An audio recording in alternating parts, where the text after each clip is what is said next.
नमस्कार दोस्तों, मुझे यकीन है कि आप लोगों को भी इस दुनिया के विश्वास या अंधविश्वास के बारे में जरूर पता होगा। खासकर भारत में इतनी मात्रा में विश्वास या अंधविश्वास हैं जिनके ऊपर एक एक करके नजर डालने गए ना तो ना जाने कितनी ही रातें बीत जाएंगी। दोस्तों, मैं एक रूरल इंडिया से बिलोंग करता हूँ और मेरा पूरा की पूरा बचपन एक छोटे से गाँव में बीता। मैंने रियल लाइफ में इतना कुछ देखा है, इतना कुछ महसूस किया, इतना कुछ एक्सपीरियंस किया जिसे अगर आप एक बार भी देख ले तो आपके रोंगटे खड़े हो जाएंगे। कुछ लोग तो कई रातों तक सो नहीं पाएंगे। वीडियो में अंत तक बने रहना, कुछ खतरनाक पता चलेगा।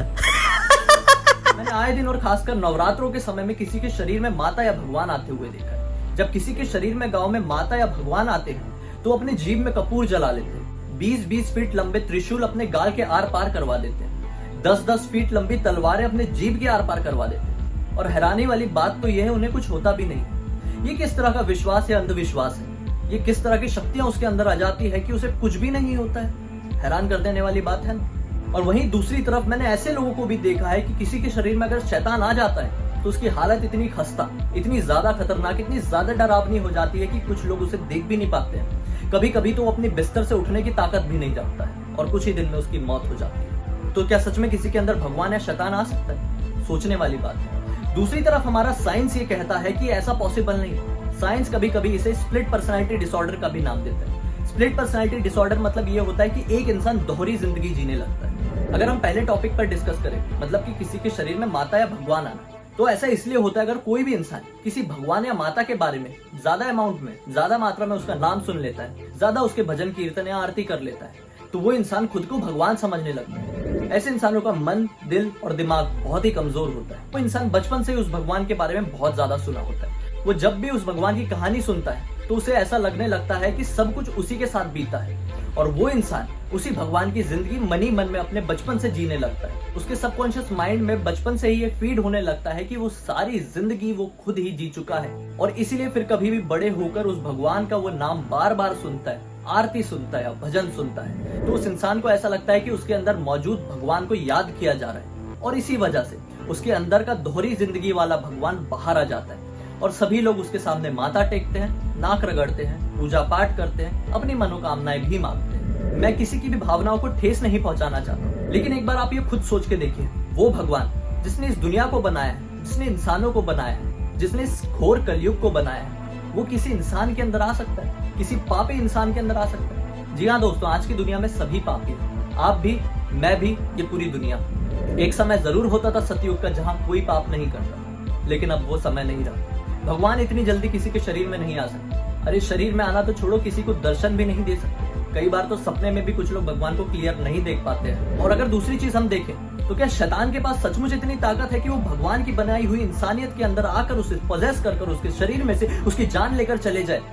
मुझे तो नहीं लगता और साइंस को भी ये नहीं लगता। साइंस का ये कहना है कि कोई अगर पर्टिकुलर इंसान, अगर मेरी ही बात करें, अगर मेरा मन, दिल और दिमाग बहुत ज्यादा कमजोर है और मैं बचपन से ही किसी आदमी के बारे में बहुत ज्यादा सुनता हूँ, अचानक से उसकी मौत हो जाती है, सभी लोग ये कहने लगते हैं कि वो इंसान प्रेत बन चुका है, तो मेरा दिमाग ये मानने लगता है कि प्रेत किसी के भी शरीर में आ सकता है, क्योंकि आखिर मैंने बचपन से ये सब कुछ सुना हुआ है कि प्रेत किसी को भी पजेस कर सकते हैं। और मेरे दिमाग को भी यही लगता है कि मैं तो बहुत ज्यादा कमजोर हूँ। मेरे सबकॉन्शियस माइंड में बचपन से ये था कि मेरा दिमाग बहुत ज्यादा कमजोर है और इसी वजह से मेरे सबकॉन्शियस माइंड को ये लगता है कि मुझे पजेस कर लिया जाएगा। और इसी वजह से अगर उस मरे हुए इंसान का नाम, यानी कि उस प्रेत का नाम बार बार अगर मेरे सामने लिया जाता है, अगर उसका जिक्र बार बार मेरे सामने किया जाता है, तो मेरे सबकॉन्शियस माइंड को ये लगने लगता है कि वो प्रेत मुझे पजेस कर चुका है और इसी वजह से मेरी तबीयत खराब होने लगती है। मैं उठने के लायक भी नहीं रहता और कभी कभी मेरी मौत भी हो सकती है।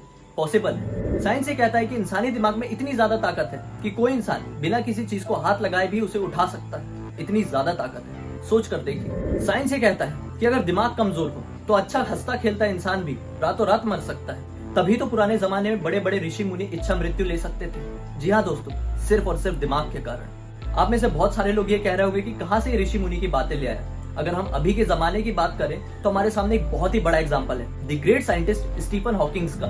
स्टीफन हॉकिंग्स की बॉडी बचपन से ही पैरालाइज थी, सिर्फ और सिर्फ उनका दिमाग काम करता था। एक समय में तो डॉक्टर ने भी उन्हें कह दिया था कि आपके पास जीने के लिए सिर्फ 1 या 2 साल ही बचे। लेकिन उस समय स्टीफन हॉकिंग्स के दिमाग ने, यानी कि हॉकिंग्स ने खुद ने ये कहा कि मैं 1 साल या 2 साल नहीं, मैं 50 साल से भी ज्यादा जीऊंगा। और हुआ भी यही, वो 50 साल से भी कई ज्यादा साल तक जिए और दुनिया को बहुत कुछ देखे गए, सिर्फ और सिर्फ अपनी दिमाग की ताकत से। तो समझे आप लोग, दिमाग के पास इतनी ज्यादा ताकत है जो हमें बहुत ही ज्यादा कमजोर और बहुत ही ज्यादा ताकतवर भी बना सकता है। इतना ज्यादा ताकतवर भी बना सकता है कि हमारा दिमाग अगर एक बार भी सोच लेना कि मैं बहुत ज्यादा स्ट्रांग हूँ, मैं कई सालों तक जीऊंगा, तो विश्वास मानिए लास्ट स्टेज का कैंसर, HIV और लास्ट स्टेज का कोरोना से भी बचा जा सकता है, सिर्फ और सिर्फ दिमाग के कारण। तो इन शॉर्ट साइंस किसी के भी शरीर में माता आना या शैतान आना जैसी बातों को सिरे से नकारता है।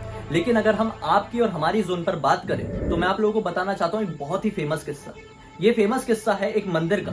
राजस्थान में एक छोटा सा गांव है मेहंदीपुर नाम का, और उस मेहंदीपुर गांव में एक बजरंगबली का मंदिर है जिसका नाम है मेहंदीपुर बालाजी। दरअसल कहा यह जाता है कि पूरी दुनिया के कोने कोने से ऐसे लोगों को उस मंदिर में लेके आया जाता है जिनके शरीर में शैतानों का वास होता है। जी हाँ, शैतानों का वास, जिनका शरीर पोजेस्ड रहता है। और उस मंदिर में आने के बाद, बजरंगबली की आरती सुनने के बाद, वो सारे शैतान उन शरीर को छोड़कर चले जाते हैं, या तो कहो कि खत्म हो जाते हैं। लेकिन जब भी कोई ऐसा इंसान उस मंदिर से लौट कर जा रहा होता है तो उस इंसान के नाम से कोई उसे पुकारता है, और वो आवाज उसके किसी अपने की ही होती।